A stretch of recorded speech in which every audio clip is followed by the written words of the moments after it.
Assalamualaikum warahmatullahi wabarakatuh. Shalom, Om Swastiastu, Namo Buddhaya, Salam Kebajikan. Mohon izin memperkenalkan diri, Raja Utama Ferry Septiawan, NPP 320440, asal pendaftaran dari Provinsi Jawa Tengah.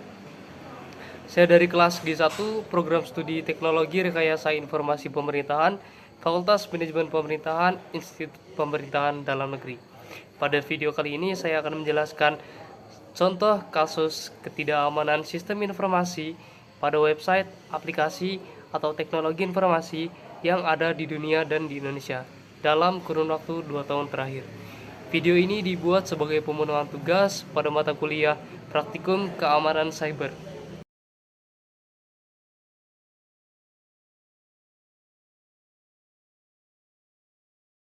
Contoh kasus ketidakamanan sistem informasi yang akan saya jelaskan pada kali ini adalah kasus kebocoran data World Health Organization atau WHO yang terjadi pada tahun 2023.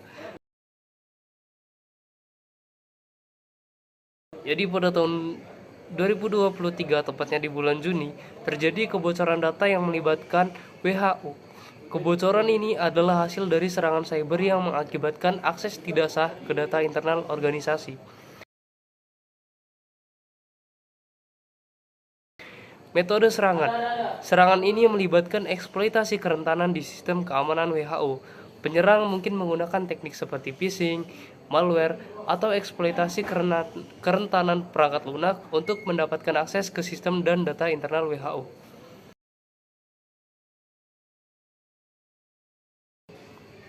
Jenis data yang bocor.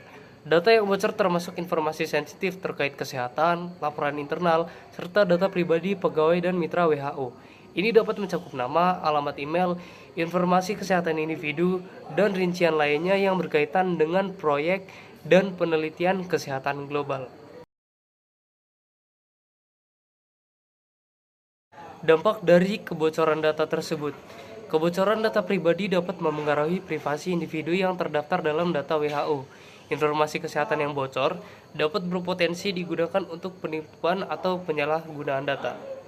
Kemudian kredibilitas WHO. Sebagai organisasi internasional yang berperan penting dalam kesehatan global, kebocoran ini dapat merusak kredibilitas WHO. Publik dan mitra internasional mungkin kehilangan kepercayaan terhadap kemampuan WHO dalam melindungi data dan informasi sensitif. Kemudian resiko keamanan informasi. Data yang bocor terkait dengan kesehatan global dapat memiliki implikasi yang lebih luas, termasuk risiko terhadap keamanan informasi terkait dengan program-program kesehatan internasional.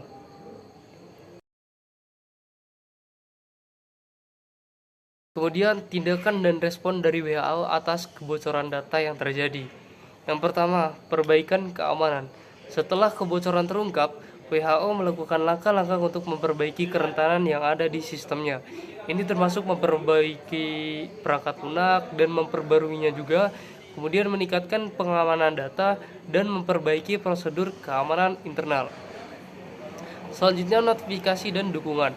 WHO kemungkinan memberikan notifikasi kepada individu dan pihak yang terkena dampak, serta menyediakan dukungan untuk membantu mereka menghadapi potensi risiko yang diakibatkan oleh kebocoran data. Respon yang ketiga adalah investigasi dan mitigasi. Investigasi dilakukan untuk menentukan penyebab dan metode serangan, serta untuk mengidentifikasi langkah-langkah mitigasi yang perlu diterapkan guna mencegah kejadian serupa di masa depan. Pelajaran yang dipetik dari kasus yang terjadi tersebut, kemudian WHO dapat mengambil beberapa pelajaran untuk meningkatkan sistem informasinya. Yang pertama, pentingnya keamanan data. Kebocoran ini menunjukkan betapa pentingnya penerapan langkah-langkah keamanan yang kuat untuk melindungi data sensitif, terutama di organisasi yang menangani informasi kesehatan global. Yang kedua, pemantauan dan tanggap darurat. Perlu adanya sistem pemantauan yang efektif dan prosedur tanggap darurat yang dapat merespon ancaman cyber dengan cepat untuk meminimalisir dampak kebocoran data. Yang ketiga, edukasi dan pelatihan.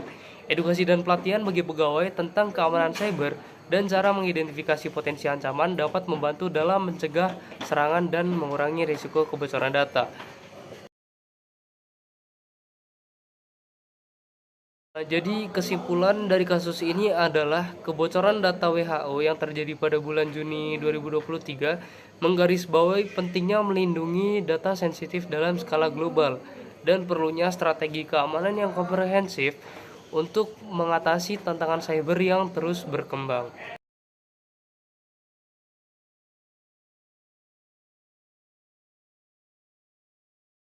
Kemudian contoh kasus yang kedua ini datang dari Indonesia, yaitu kebocoran data e-hack. Kasus ini salah satu insiden keamanan yang paling menonjol dalam konteks aplikasi kesehatan di Indonesia.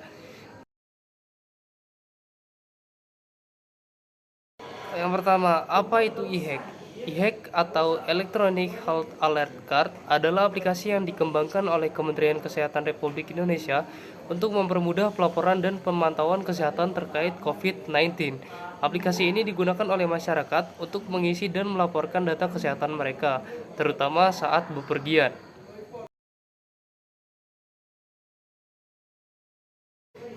Kasus ini terjadi pada tahun 2022. Kebocoran data e-hack ini terjadi ketika informasi pribadi yang terkumpul melalui aplikasi tersebut seperti nama, nomor identitas, alamat, dan informasi kesehatan bocor ke publik atau ke pihak yang tidak berwenang.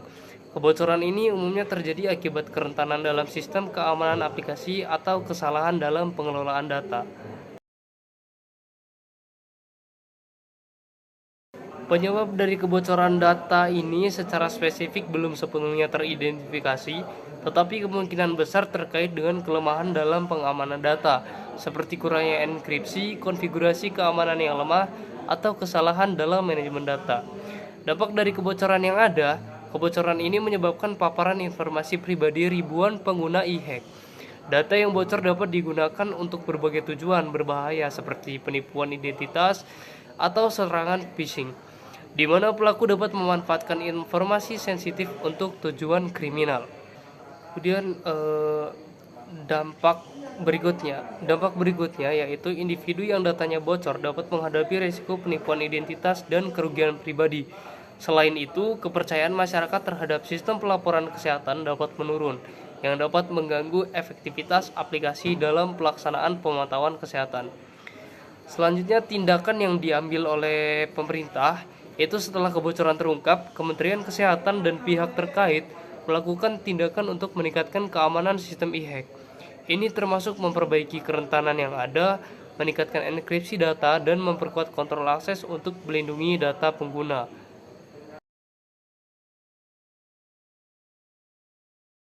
Pelajaran yang dapat dipetik dari kasus tersebut. Kasus ini menekankan pentingnya menerapkan langkah-langkah keamanan yang kuat dalam pengelolaan data pribadi, terutama dalam aplikasi yang mengumpulkan informasi sensitif. Pembelajaran pertama yang dapat diambil yaitu pemantauan dan audit. Perlunya melakukan audit keamanan secara berkala dan pemantauan untuk mendeteksi potensi kerentanan sebelum dapat dieksploitasi. Kemudian tentang edukasi pengguna, yaitu mengedukasi pengguna tentang cara melindungi informasi pribadi mereka dan mengenali tanda-tanda penipuan atau serangan phishing yang dapat memanfaatkan data bocor. Kebocoran data e-hack merupakan pengingat penting tentang tantangan dalam melindungi data pribadi di era digital dan perlunya sistem keamanan yang andal untuk menjaga kepercayaan masyarakat. Demikian penjelasan yang dapat saya berikan tentang contoh-contoh kasus ketidakamanan sistem informasi baik yang ada di dunia maupun di Indonesia. Harapannya semoga dari kasus-kasus yang ada serta dampak dan solusi yang sudah dijabarkan dapat menjadi acuan bagi pemerintah Indonesia untuk dapat meningkatkan sistem informasinya, terkhusus di segi keamanan datanya. Sekian dari saya. Apabila ada kekurangan atau kesalahan kata, saya memohon maaf. Wassalamualaikum warahmatullahi wabarakatuh.